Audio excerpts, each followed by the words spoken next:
You are most welcome to yet another edition of the FDTV News Round. I am Isaac Wakalanga.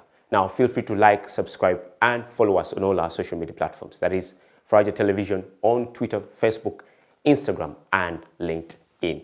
Also, feel free to subscribe on our YouTube channel. That is Faraja Television. Now, this week has been hit with splendid news within the youth circles, especially at the parliamentary level across the country. Now, firstly, there were sittings within the areas of Gulu, West Nile, and the Rwenzori and Kole region. This week's edition is going to be focused on the Gulu regional parliamentary sitting. Now, these are some of the headlines that transpired within this sitting. Honorable Jomea Richard, a member of the Gulu regional parliamentary sitting, calls for government incentives toward the youth in the area of agri-business due to the COVID-19 effects. Honorable Tabia Felix, also a member of the Gulu regional parliamentary sitting, calls for the government of Uganda to improve the structures within the education system, especially within the area of online learning due to the COVID-19 pandemic. The Right Honorable Speaker, Dante Olara Daniel, oversees resolutions at the plenary sitting at the Gulu regional parliamentary sitting. This is the news in detail. Now, in the second sitting held at the Kakanyero Hotel on Friday in Gulu City, Honorable Jomea Richard, also a member of the Gulu Regional Parliament, came out to encourage members within the sitting to advocate for increased government incentives towards the youth, especially in the area of agribusiness. Now, he said this because of the effects of the COVID-19 pandemic that have largely hit the youth within the area of Gulu, but also across the other parts of the country. Take a look. The youth, notably, are a transitional age in preparation for the life of adulthood. Therefore, I would like to acknowledge interventions and efforts of different stakeholders as follows. Now I stand up to ensure that I urge government and like-minded individuals and development partners to right away focus specifically on the young people. The young people have always not had, and if they had so, it was inadequate. For example, the businesses, the livelihood of the young people through business endeavors have been hit harder. The small sector efforts, the small businesses, the informal sectors.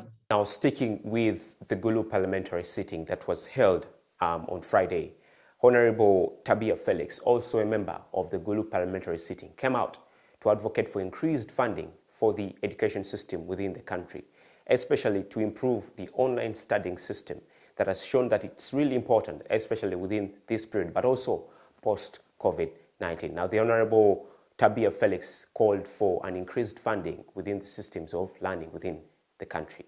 Take a look. What we should all know is that the future of the country is on education. Amidst the COVID-19 pandemics, our generation, the pupils, the students and others are actually not achieving a qualified education. But the government came out with policies that students and the pupils should actually study online. But not realizing that how many people can actually access the online studies and how many people has those gears actually to what? To proceed with the studies. So on this background, I feel the government lack their policies. They place their policy in proper manner.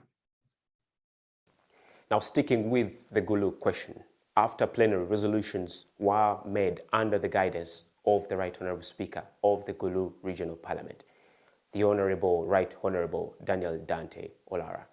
Now, these resolutions were read by the clerk of the plenary, the Right Honorable Ojara Eric.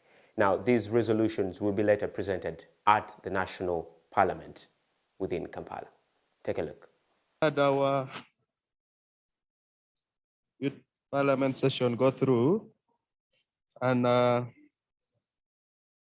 from your directive, you have instructed us to read through the resolution realized from the discussion that has been passed forward. From our notes here, there are a series of ideas that can be scaled down to resolution, but I'm going to just pick a few, hoping that we shall be given time to type and present. Number one is that the youth be recruited into the offices of the people that mishandled the COVID fund that were sent to the region. Two is open schools to allow also the girl child realize their dream of becoming the Nabanjas of our future. And also open churches to allow moral standard be improved so that we get spiritual guidance. Next was also the insecurity, which he cautioned that, or he prayed that the disarmament being carried out in Karamoja be done in a manner not only on the physical, but also after the recovery process should be considered so that these people are able to live harmoniously with the people, and also to ensure that security in the region is perfected so that everyone lives at peace. He made mention also the same issue of people in Amuro being insecure. And then also he made a prayer that youth affirmative action be customized specifically for Northern Uganda, looking at how behind we lack in terms of development.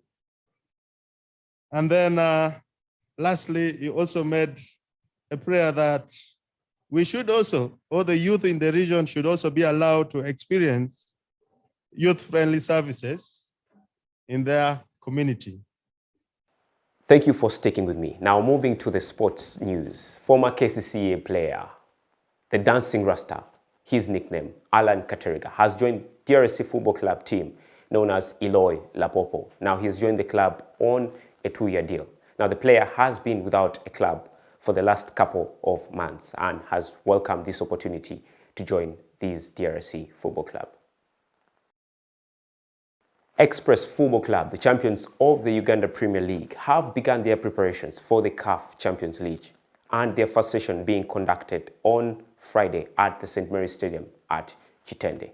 Now, the head coach of Express Football Club, Waswa Bosa, won't be on the touchline for these two double-header games between Express Football Club and Elmerick, and this is so because he doesn't have the qualifications according to CAF standards to sit on the touchline.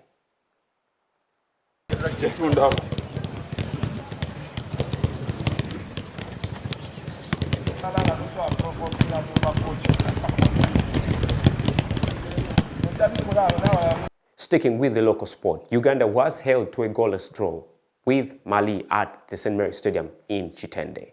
Now, in this game, Ugandan player known as Murshid Jiko was given a red card in the 65th minute. Now, Uganda finished the match with 10 men. Now, Uganda has 2 points out of 2 games in Group E, and this group is now toppled by Mali with 4 points. Traore, Kone, Haidara, Dumbia's wide left. Dumbia goes for goal, booked. Referee from Mauritius is going to make of all this. It's a red card. Now, it's been an honor having you on this week's Bulletin. I have been your anchor, Isaac Wakalanga. Now, feel free to follow, like, and comment on all our social media platforms. That is Faraja Television on Twitter, Instagram, and Facebook. Also, feel free to follow us on LinkedIn.